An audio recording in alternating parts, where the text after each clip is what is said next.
In a few minutes, these Army combat troops will be miles from here.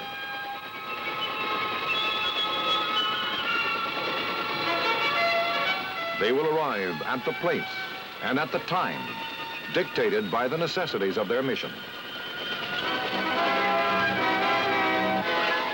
They will pass swiftly over terrain that would take days of travel on foot.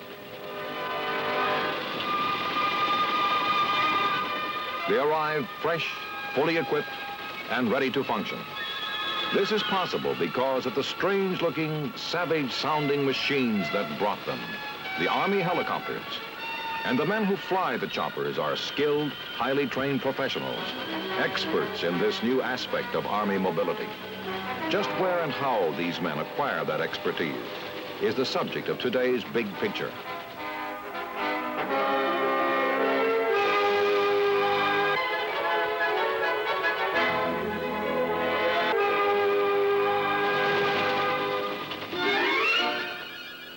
Today, most of the Army's chopper pilots begin their training here at Fort Walters, Texas. I done crashed my whirlybird. I done crashed my whirlybird. And my IP, he got killed. And my IP, he got killed. Oh, my goodness, what a thrill. Oh, my goodness, what a thrill. You sound of Charlie Combs. You got hit with Charlie Combs. Am I right or wrong? You're right. Can I sing a song? One of the main sources of trained copter pilots is the Army's Warrant Officer Candidate Program. Those who qualify enlist especially for copter training. And if they make it, they graduate both as warrant officers and as qualified pilots. But that day seems a long way off when a candidate first begins his pre-flight training at Fort Walters. And his new way of life is reflected by his room. Orderly, precise, discipline.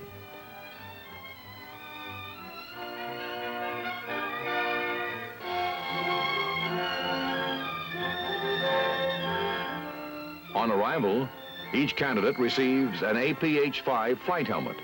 He knows it will be weeks before he can wear it for real, but it's nice to look forward to.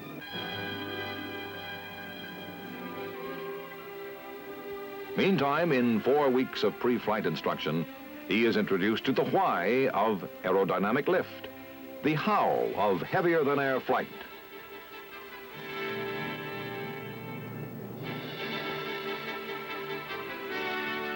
He comes to understand just what it is that makes it possible to put a heavy piece of machinery into the sky and keep it there.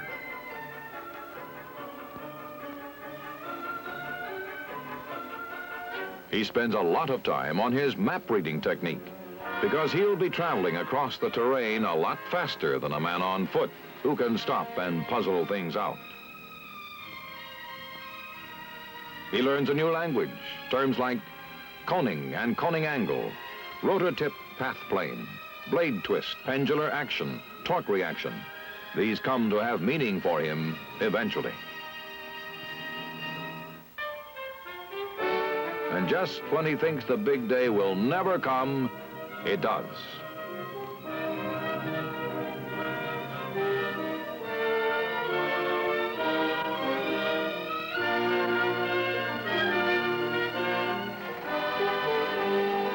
Here, the fledgling pilot will learn how a helicopter actually works in the new TH-55 trainer. It's a standard commercial model, unmodified or off the shelf. Basically, all copter controls are the same. Move this gizmo up to go up, down to go down. The stick in your right hand controls movement to the sides, forward or backward. The pedals are for keeping the copter headed where you want it headed.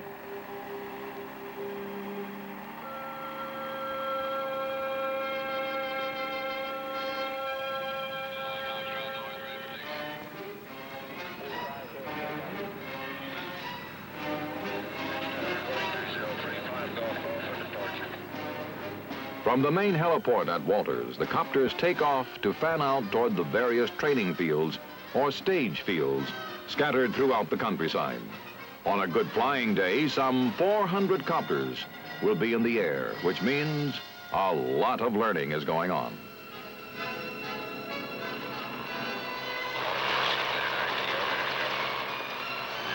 644, roger. That's Star Air, go ahead. 666 Foxtrot North.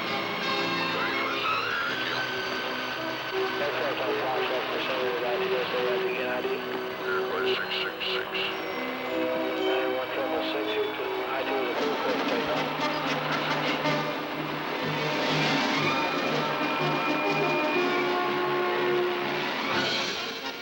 During pre-solo, the instructor pilot, or IP, is a civilian from a large company contracted for the job.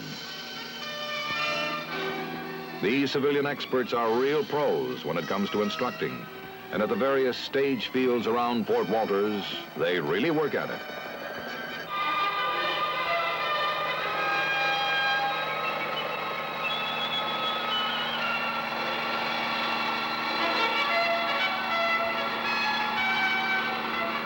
The student watches how it's done, the strange business of hovering hundreds of pounds of machinery above the ground, hanging on a set of whistling blades.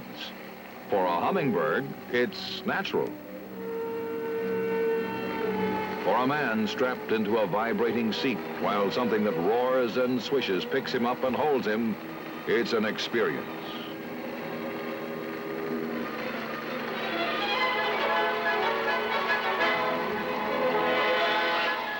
In the jam-packed weeks ahead, there are many more moments the candidate pilot will remember.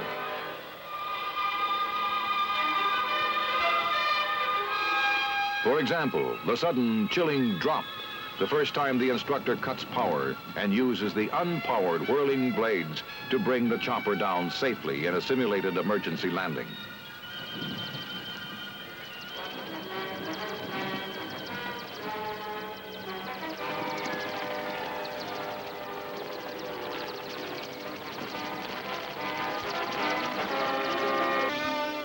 These pre-solo hours of flight go swiftly. There's a lot to do. Watching the work of an expert, seeing how it's done, and feeling how it's done by following his movements on the controls.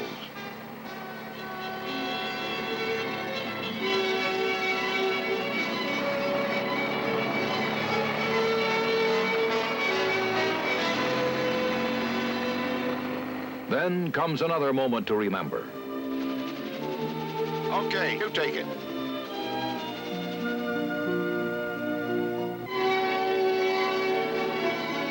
Well, everybody has to start somewhere.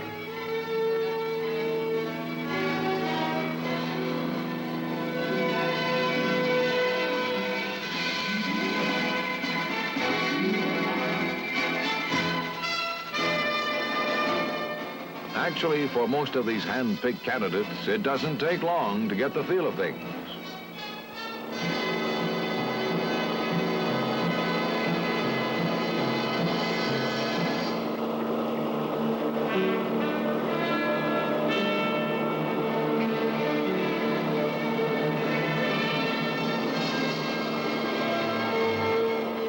Soon the day comes when the candidate brings it in for a nice, smooth landing. And a new phase of his flight training is about to begin.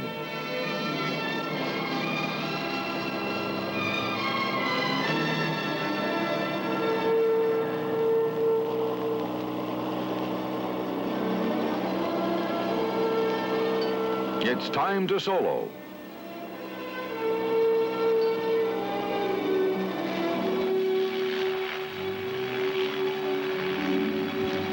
He knows he's ready, or they wouldn't be sending him up alone. But it sure feels different with that other seat empty.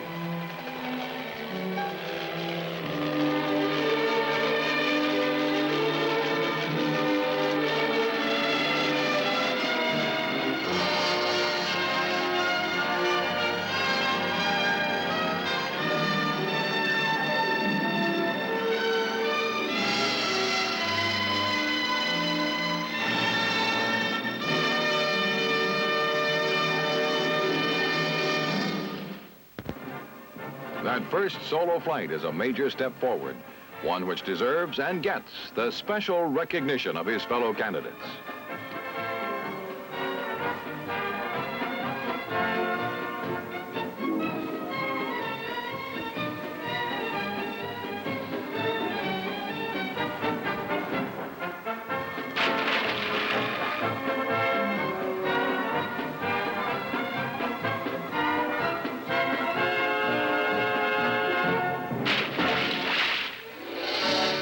Having soloed, he now wears wings on his cap. And from now on, his instructors will be experienced Army pilots, almost all of them combat veterans of Vietnam.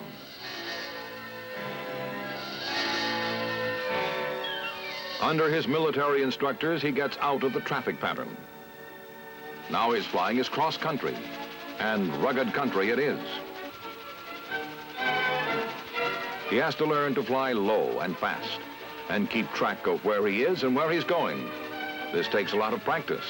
Low-level navigation is tough because a copter moving at 70 knots, 50 feet off the ground, uses up landmarks like a jet moving at 1,400 knots, 1,000 feet up.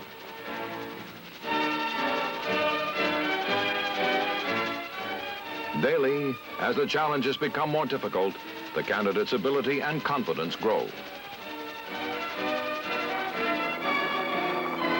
The candidate starts learning to coordinate his flight with other aircraft, formation flying and aerial reconnaissance under all sorts of weather, temperature, and lighting conditions. The combat chopper pilot will face all these situations and worse. The time to learn is now. The instructors work hard, and they work their students hard. Now is the time to analyze mistakes and get them corrected. A veteran instructor knows the cost of a single mistake if it is made in the air above a valley full of Viet Cong.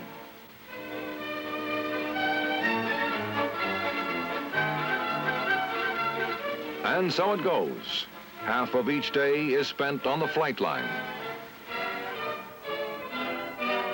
and the other half in classroom instruction, until, almost before he realizes it, he's graduating.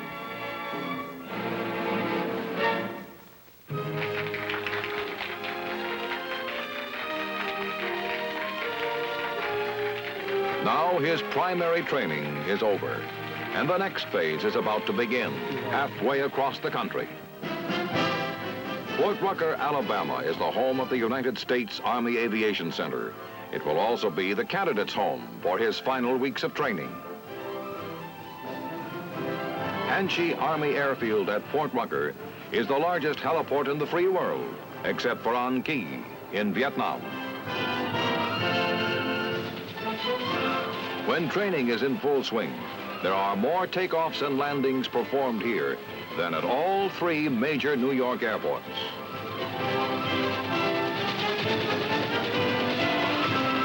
From here, on an average day, some 600 copters will be operating. And this takes elbow room. Well over 3 million square feet of concrete hardtop. Still, the individual candidate is really interested only in the space it takes to accommodate one chopper, his. And for the first 50 hours of flying here at Rucker, that means a TH-13T, which is specially equipped for instrument training.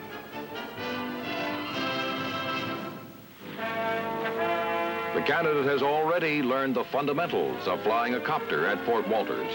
Now he must begin to master the complexities. At first glance, it looks like a lot of instruments to keep track of. And it is, but oddly enough, that isn't the problem so much as learning to trust the instruments.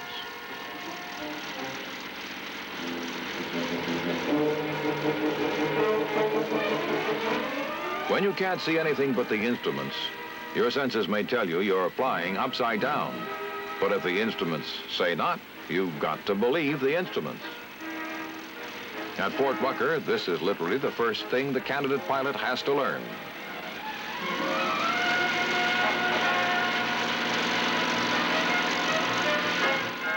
Once he has learned to trust his instrument panel rather than his easily fooled senses, the candidate learns to use that trust.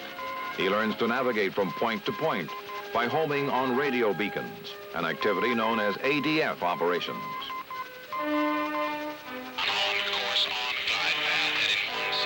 He also learns how to make a ground-controlled approach, GCA, which simply means that you come in for a landing when you can't see the ground on the basis of instructions given to you by a man on the ground who is tracking you on radar.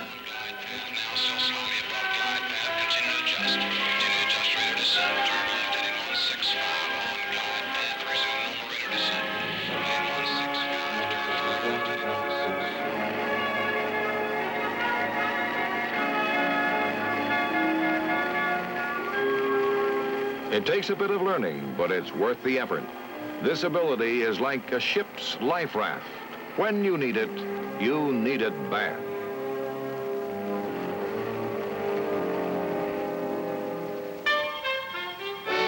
Once his instrument training is completed, the candidate is ready for a meeting he's been looking forward to with the UH-1, the Huey.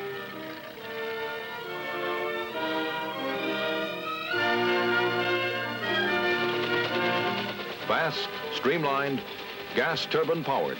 This is not another trainer. This is the tough and versatile veteran aircraft that has proven itself in combat. This, he feels, and well he might, is the real McCoy.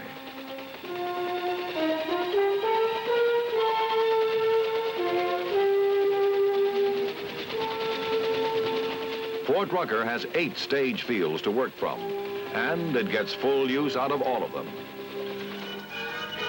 Here the candidate practices and repractices under the experienced eyes of his veteran instructor. Landings with power and without. And the candidate cannot now be satisfied just to land without bending the hardware. He must land by the book and on the spot.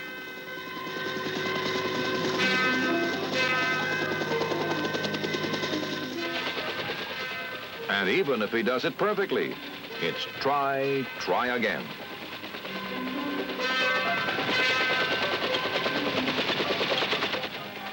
As the candidate's skill develops, he faces the challenge of working in and out of some ticklish places. As the book calls them, pinnacles, confined areas, and slopes. As he circles to check it out, this confined area looks like just what his instructor says it is. A circle of perfect safety surrounded by disaster. If you should come in too steep or too close to the trees, or make any one of a dozen wrong moves, you could, as they say in chopper circles, roll it up in a little ball.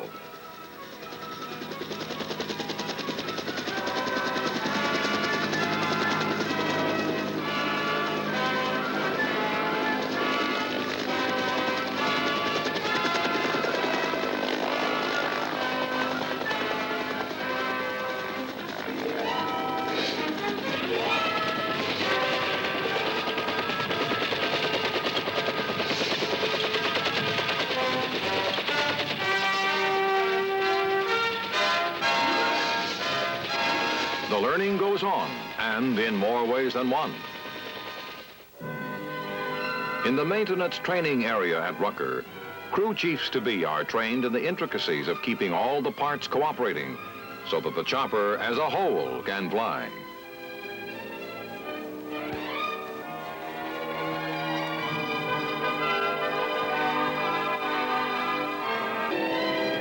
No potential pilot can afford to ignore the maintenance end of things either.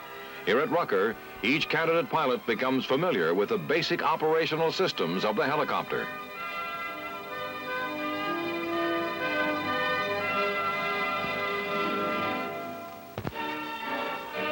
It may not be as exciting as handling the controls of a Huey in flight, but maintenance, everyday, undramatic maintenance, may be the difference between a machine you can depend on and one that might let you down hard.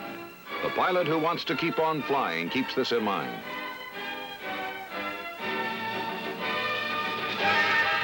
And they do keep on flying, sharpening their skills, practicing the techniques that are part of combat aviation, like low-level, high-speed approaches to a target area in an armed copter.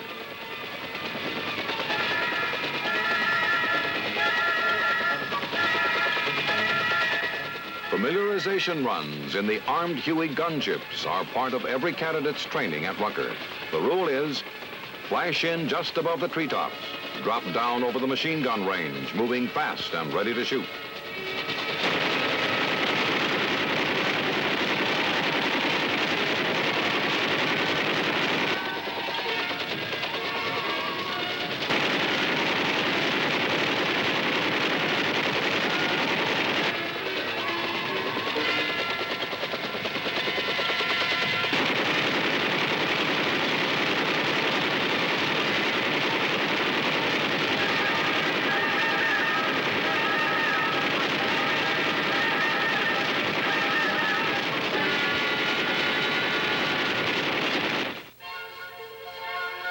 Finally, everything the candidate pilot has learned is put to the test during an 8-day problem in the field toward the end of his stay at Rucker.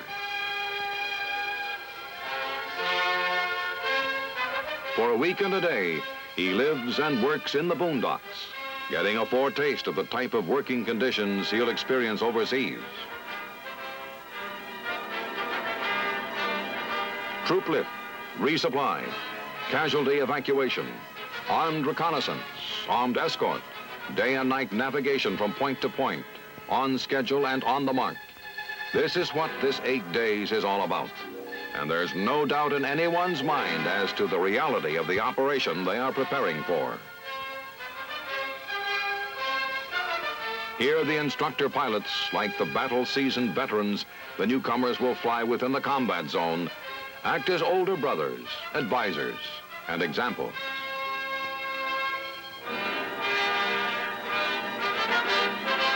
But they are still the IPs, constantly watching, grading, evaluating the performance of each candidate.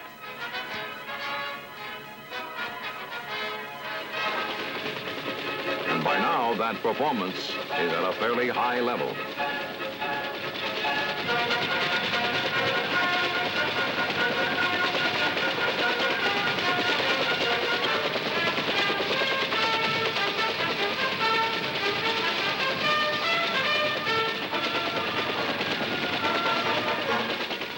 Proficiency in handling aircraft as such is one thing. However, the exacting business of going from A to B to C with maximum accuracy and minimum loss of time is something more. This vital ABC gets plenty of attention during these 8 days. Jerry cans full of sand provide weight to simulate a full load of troops or supplies and give the chopper the handling and lift characteristics that a payload over Vietnam would have. It's a full 8 days, and they make the most of it. They work as long as there's daylight.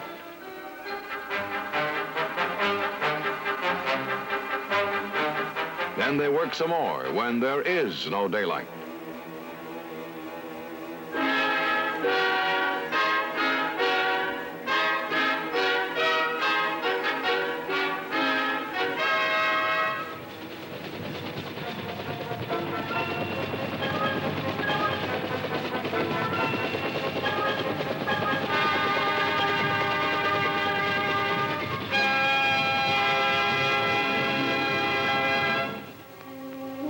The candidate rests whenever he can, just as he will in a combat zone. And just as in a combat zone,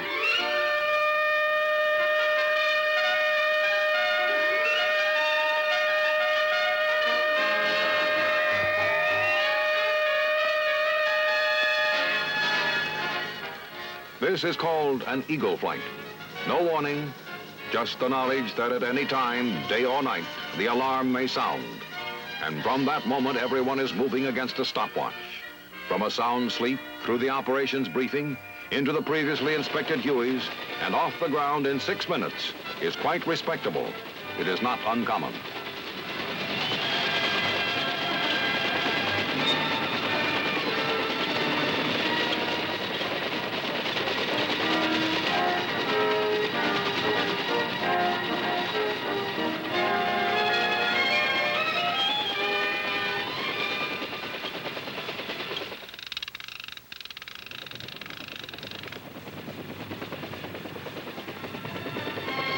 It has become a tradition that when the intensive 8 days in the field are completed, the candidates fly over the post in mass formation.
On graduation day, each man already wears his warrant officer's bars.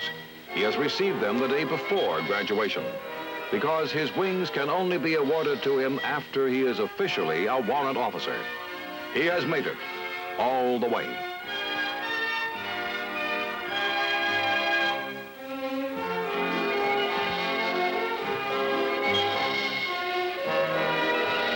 The man who graduates here is a qualified pilot, skilled and ready, and much needed.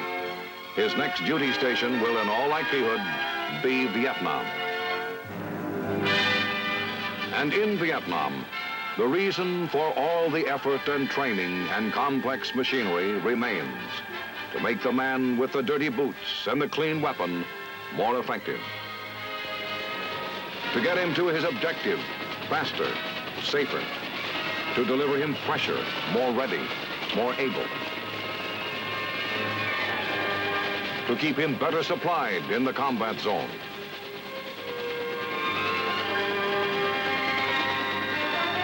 To get him to medical help faster if he should get hurt. This is what the choppers are for, and they have proven that they can do the job. So have the men who fly them. They are no less than what we called them at the start: skilled, highly trained professionals, the chopper pilots.